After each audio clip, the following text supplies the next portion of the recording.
Carlos Alcaraz wins the Monte Carlo Masters, defeating Lorenzo Musetti in 3 sets.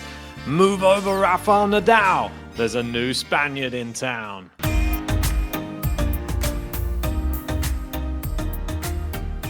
That's right, what an amazing performance from Carlos Alcaraz in this final in Monte Carlo. He defeated Lorenzo Musetti 3-6, 6-1, 6-love, and he wins the Monte Carlo Masters for the first time in his career, his 18th career title and his 6th Masters 1000 title. What a performance this was from Carlos Alcaraz, but he didn't get it done so convincingly, but he did in the last 2 sets. The first set, he looked like he was struggling a little bit.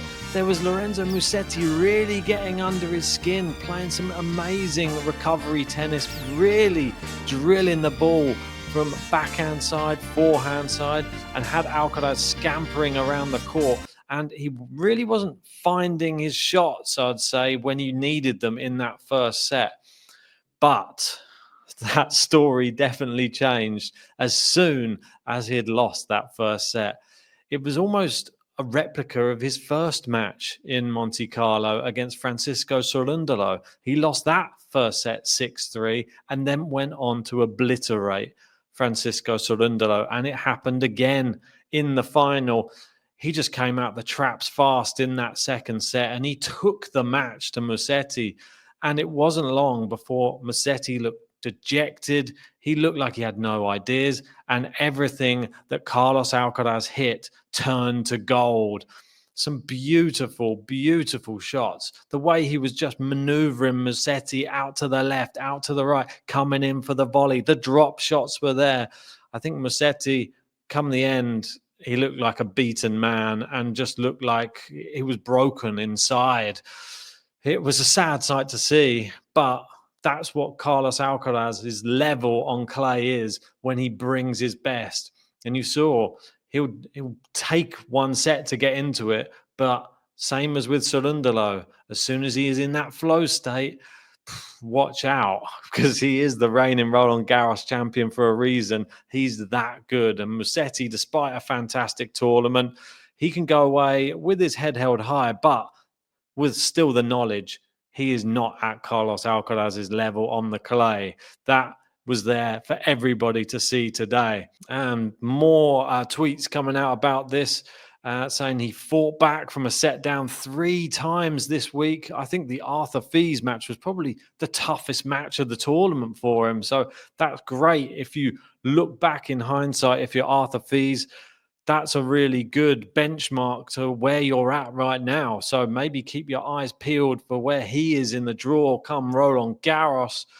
And 21 years old, being Carlos Alcaraz, and his 6th Masters title is insanity. More stats for him in the Open era. Carlos Alcaraz at 33.3%. That's 9 out of 27. Now only trails Rafael Nadal with 54.3% and Bjorn Borg with 41.1% for the percentage of ATP events won from main draws entered on clay.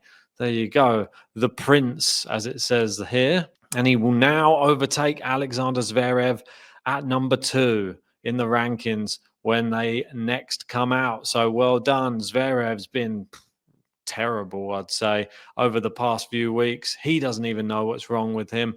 But Carlos Alcaraz definitely knows what's right with him. And that's being on a clay court right now, winning more and more to add to his trophy cabinet. I'm sure there'll be more to come this year. Bastian Fucken obviously coming out with a good stat here, saying Alcaraz in his last 4 matches are losing the first set.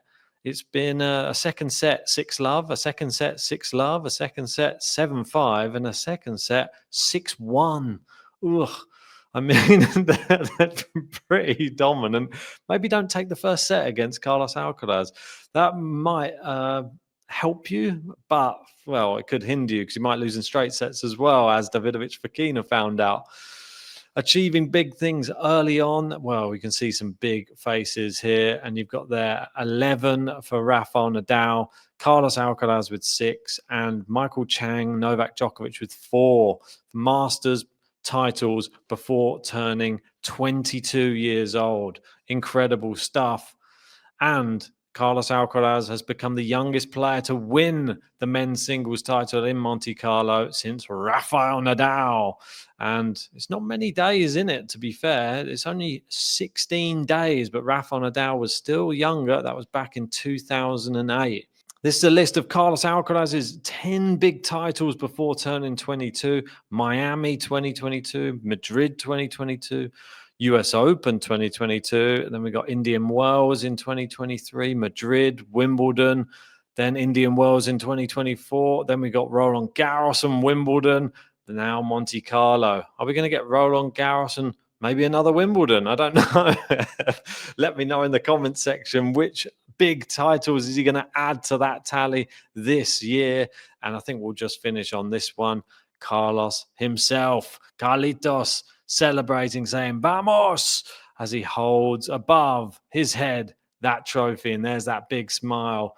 Nothing greater on a tennis court right now, it would seem, other than maybe Yannick Sinner when he returns. But that's the Monte Carlo Masters over. Carlos Alcaraz reigns supreme on the clay. Tell me your thoughts about this tournament as a whole in that comment section below. And can anybody stop him? I'm not so sure. Make sure to hit a like on the video, subscribe if you're new, and join us later on. We'll bring you a podcast wrapping up all of the Monte Carlo action.